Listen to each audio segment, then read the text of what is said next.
Quelles sont les 3 choses à savoir quand on a un cancer de la prostate? Et je vais vous parler maintenant de la première chose à savoir.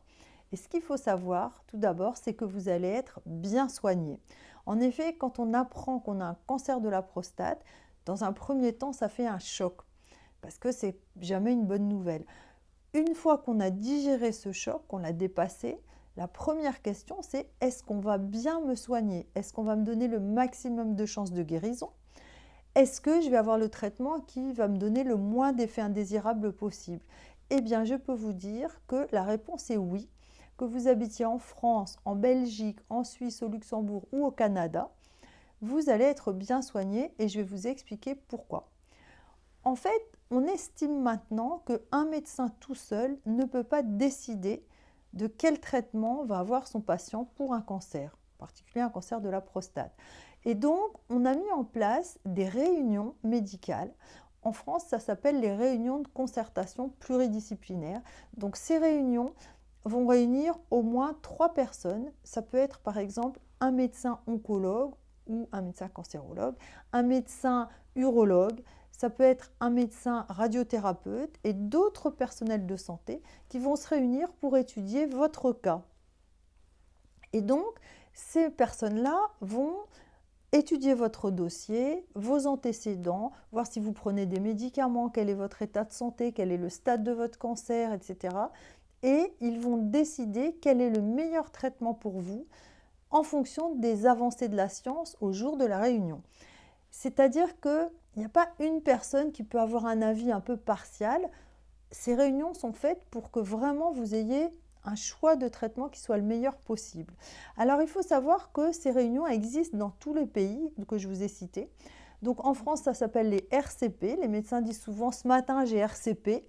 Alors, ce n'est pas un seul dossier qu'ils vont traiter. Dans la matinée, ils vont traiter toute une série de dossiers. Il y a des cas très simples où c'est assez évident, d'autres où c'est plus complexe, et c'est là que ces réunions sont très utiles. En Belgique, ça s'appelle les COM, ça veut dire les consultations oncologiques multidisciplinaires, et c'est la même chose. Ensuite, en Suisse, ça s'appelle les réunions de concertation médicale interdisciplinaire. Et au Canada, ça s'appelle les comités de diagnostic et de traitement du cancer, les CDTC. Donc, c'est le même principe dans tous ces pays où vous serez bien soigné. Alors, une fois que la réunion a eu lieu, on va vous proposer un plan de traitement.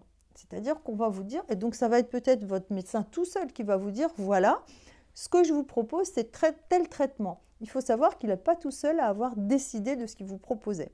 Et donc, si vous propose un traitement, vous pouvez être sûr qu'à cette réunion, toutes les personnes présentes ont estimé que c'était le traitement qui vous convenait le mieux, c'est-à-dire qui vous donnait le plus de chances de guérison possible et le moins d'effets indésirables. Quelquefois, il arrive qu'on vous dise: écoutez, on peut vous proposer un choix entre 2 traitements.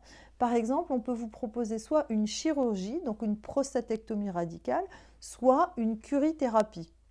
Alors, ce n'est pas évident quand on vous propose un choix, parce que vous n'êtes pas spécialiste du cancer de la prostate, vous n'y connaissez rien, et vous vous dites: mais au secours, il va falloir que je donne ma décision, que je choisisse, alors que je n'y connais rien. Donc dans ces cas-là, il faut vous informer, bien entendu, sur les avantages et les inconvénients de chacune des méthodes, mais ce que je peux vous dire d'avance, c'est que quel que soit votre choix, dans ce cas-là, ce sera un bon choix, tout simplement parce que si on vous a proposé un choix, c'est que c'était à peu près équivalent en bénéfice pour vous.